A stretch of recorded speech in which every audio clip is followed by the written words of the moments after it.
उस आदमी को अनजाने में पता चला कि उसकी दुल्हन, जो उनकी सगाई के दिन लाउंज में इंतजार करने वाली थी, कहीं नहीं थी।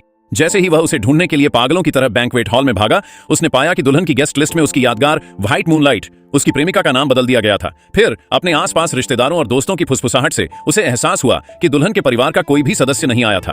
तभी होटल मैनेजर ने उसे याद दिलाया कि पूरी बैंक्वेट उसकी और उसकी व्हाइट मूनलाइट की पसंद के हिसाब से एडजस्ट की गई थी। तभी उसे एहसास हुआ कि क्या हुआ था। ये कपल 5 साल से साथ था और वे अपने 5वें जन्मदिन के बाद ऑफिशियली डेटिंग शुरू करने के लिए राजी हो गए थे। लेकिन अपने 5वें जन्मदिन के जश्न की रात लड़की बेबस होकर देखती रही कि उसका बॉयफ्रेंड, यह जानते हुए कि उसे मसालेदार खाना पसंद नहीं है, विदेश से वापस आई अपनी प्रेमिका के स्वागत के लिए सिर्फ भारी स्वाद वाली सिचुआन डिश ऑर्डर कर रहा था।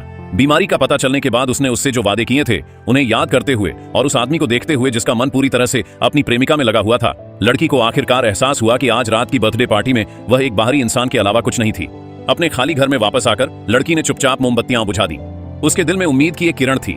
उम्मीद थी कि उसका बॉयफ्रेंड देख लेगा कि वह वहां नहीं है और पिछले दरवाजे से उसका पीछा करेगा। लेकिन उम्मीद के मुताबिक आराम के बजाय उसे गालियों की बौछार मिली।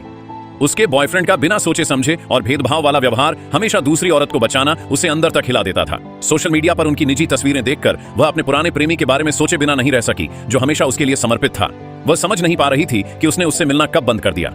अगले दिन लड़की बेसब्री से अपने बॉयफ्रेंड के मैसेज का इंतजार कर रही थी। उम्मीद कर रही थी कि वे मिल सकें और अगले दिन सगाई की डिटेल्स फाइनल कर सकें। इसके बजाय उसे रेस्टोरेंट से मेन्यू में बदलाव का नोटिफिकेशन मिला। पक्का होने से पहले उसने 2 बार चेक किया। उसके बॉयफ्रेंड ने ओरिजिनल मेन्यू की जगह अपने बॉयफ्रेंड का व्हाइट मूनलाइट्स हार्ट रख दिया था। और बात और भी खराब यह थी कि वह सब सिचुआन स्टाइल नूडल्स थे, सब मसालेदार और कुछ ऐसा जिसे वह बिल्कुल छू नहीं सकती थी। यह महसूस करते हुए कि मेन्यू चुनते समय वह कितनी बेवकूफ थी।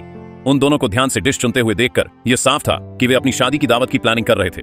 अगर एक वेटर ने बीच में नहीं कहा होता तो शायद उसे एक शब्द भी कहने का मौका नहीं मिलता। चीजों को बहुत कॉम्प्लिकेटेड मत बनाओ, लिंजियाओ ने उसे भरोसा दिलाते हुए कहा। उसे फैसला करने दो। लड़की उस मेन्यू को घूर रही थी जिसे उसके बॉयफ्रेंड ने एक तरफा बदल दिया था। गुस्से में आकर उसने बस मान लिया और खुद दुल्हन का नाम ये लैंड से बदलकर व्हाइट मूनलाइट रख दिया। हाँ, उसने सोचा क्योंकि यह सगाई की दावत उन्हें पसंद है तो इसे सच में उनका ही रहने दो।